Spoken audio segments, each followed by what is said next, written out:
And you noticed a couple of seconds ago, we have the DC-6 out the front here now. This incredible airliner coming over from Salzburg with flying bulls.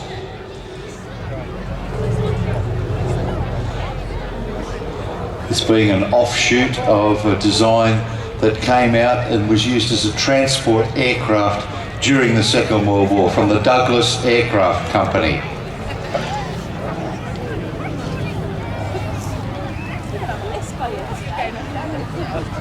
Flown today by Raymond Reedman.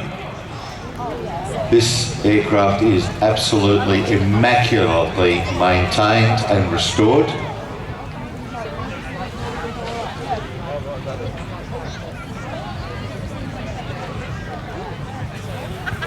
I believe we'll be doing about 2 or 3 passes, and we'll also be seeing the North American B-25 Mitchell bomber. Oh, you don't want that now. At least you came and rubbed my hair. Excuse me, Mrs. Right.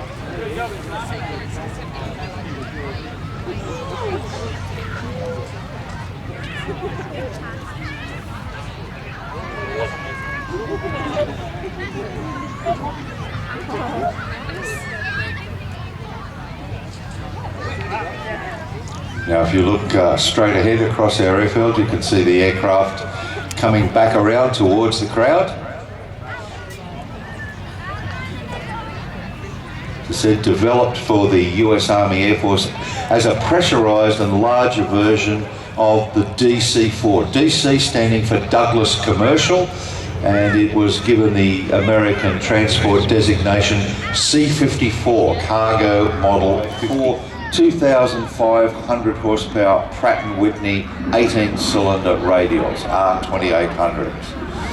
And there you have one of the most famous bombers to emerge from the Second World War, the North American B-25 Mitchell bomber, named after Billy Mitchell, who proved that bomber aircraft were absolutely vital for both defence and offence.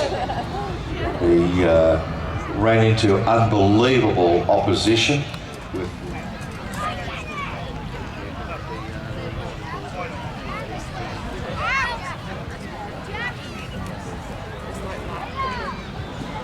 aircraft just going to join up in formation, and as I said, we're expecting about 2 or 3 passes before they should run into their solo displays.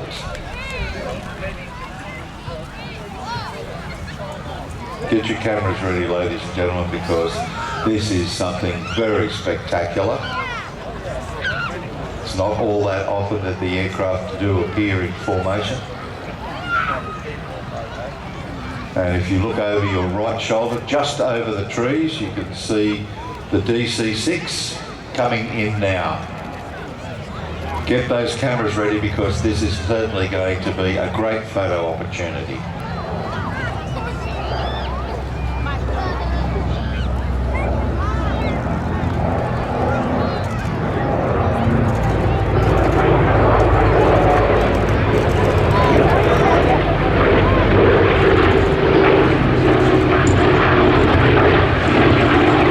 Listen to the sound of round from those R2800 engines.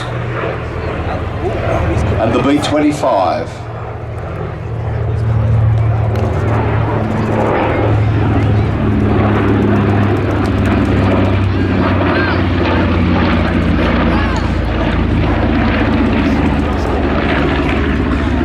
DC-6 first flew in February 1946 and the B-25 in August 1940.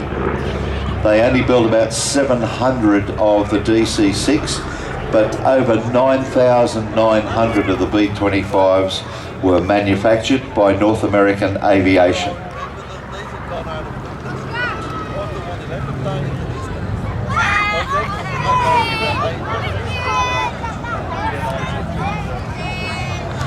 Coming back in again, the DC-6 from the left.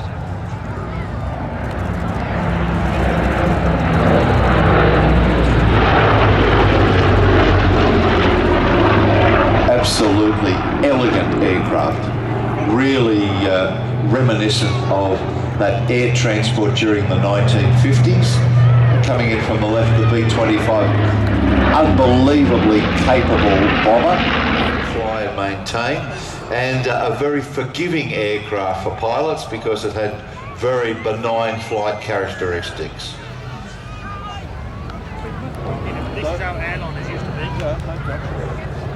By 1949, the DC-6 was being operated worldwide services, USA to Europe, Latin America, Sydney, Australia, Manila, Honolulu.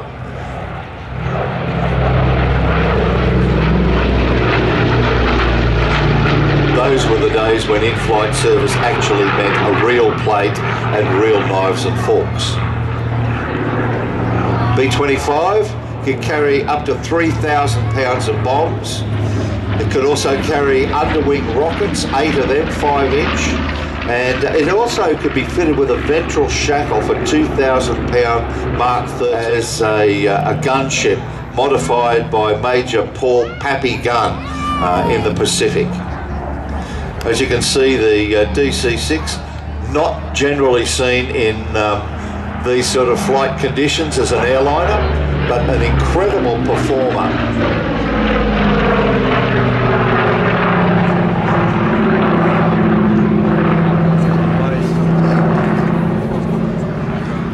Military versions of the DC-6 included the VC-118, the Independence. Was bought as a transport for President Harry Truman and fitted with 25 seats. It was a bit more luxury, together with 12 beds. Another was used by President John F. Kennedy as Air Force One until it was replaced by the Boeing VC-137, the military version of the 707.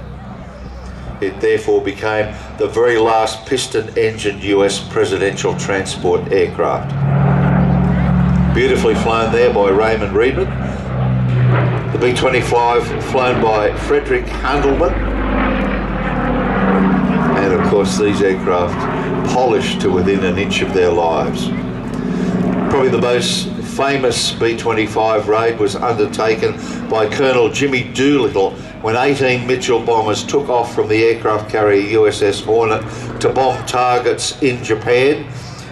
To boost morale after the attack on Pearl Harbor. Of course, this came out as the famous movie 30 Seconds Over Tokyo.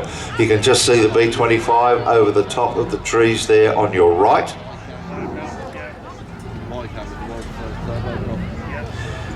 The vast majority of the B-25s actually operated in the Pacific and Far East against the Japanese, but were used with great effect on the continent immediately preceding D-Day, where they attacked positions behind the front lines, or what would become the front lines, bombing transport, bridges, anything that could put supplies and troops back into the beachhead areas.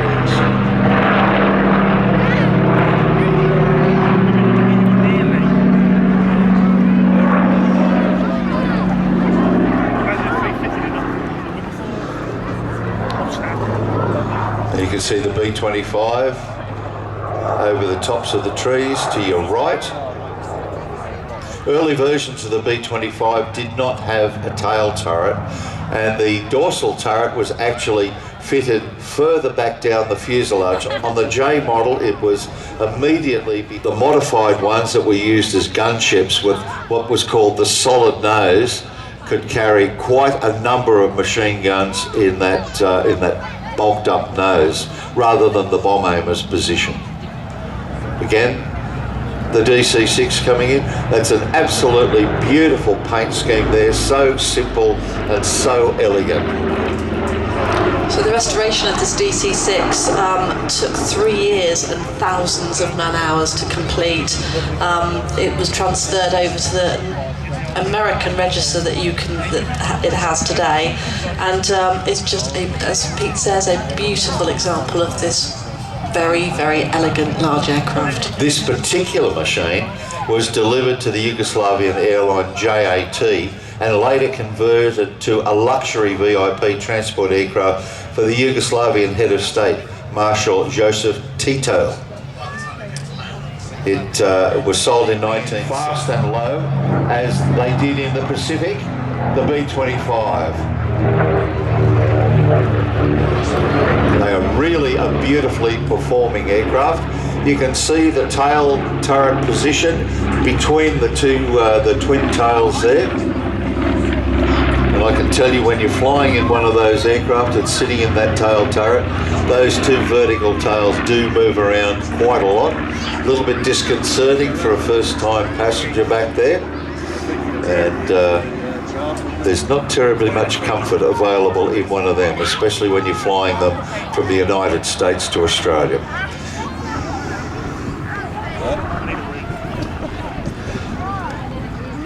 In addition to the solid nose that had those multiple banks of machine guns, they also produced a specific model, the G and the H, and it had a shorter nose with a 75mm cannon, hand-loaded by one of the crew members, not automatic feed.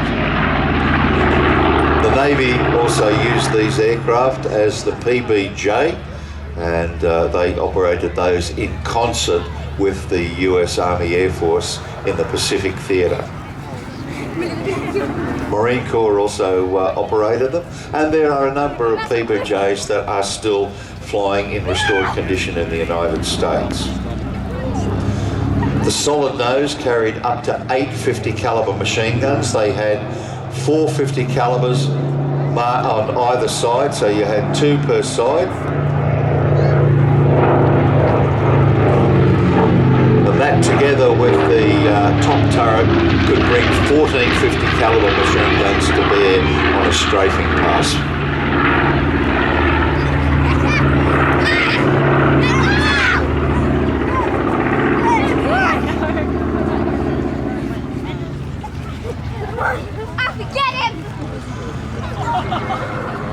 Many versions of the B-25 were produced post-war.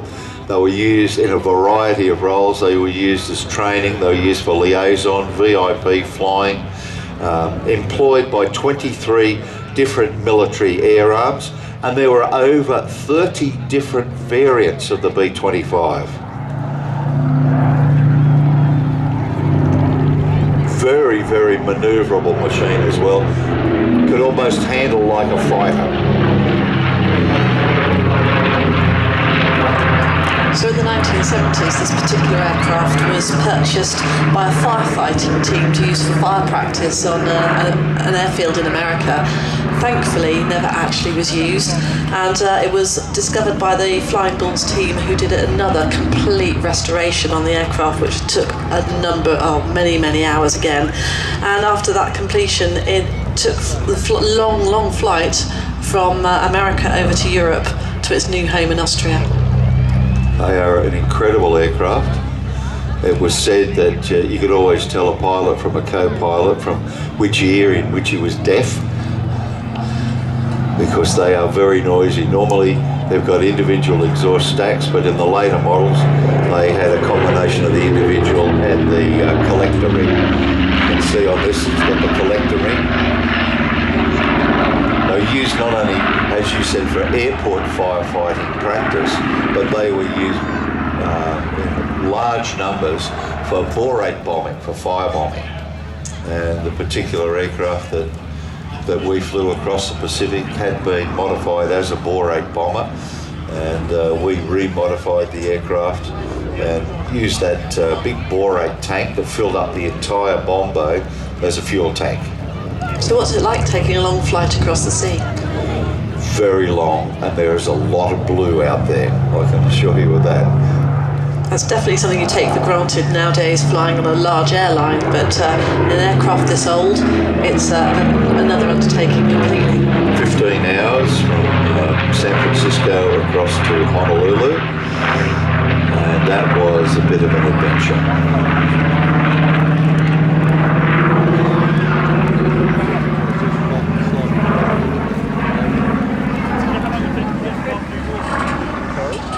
It's an extremely manoeuvrable aircraft, very benign flying characteristics, very forgiving, and a very rugged aircraft. Just have a think about it. With the B-25s of Jimmy Doolittle. Can you imagine the size of the aircraft carrier if there were 18 of these machines that could be put on the deck and flown off that deck?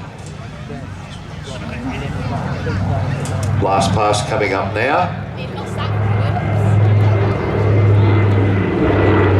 Bombay doors are open.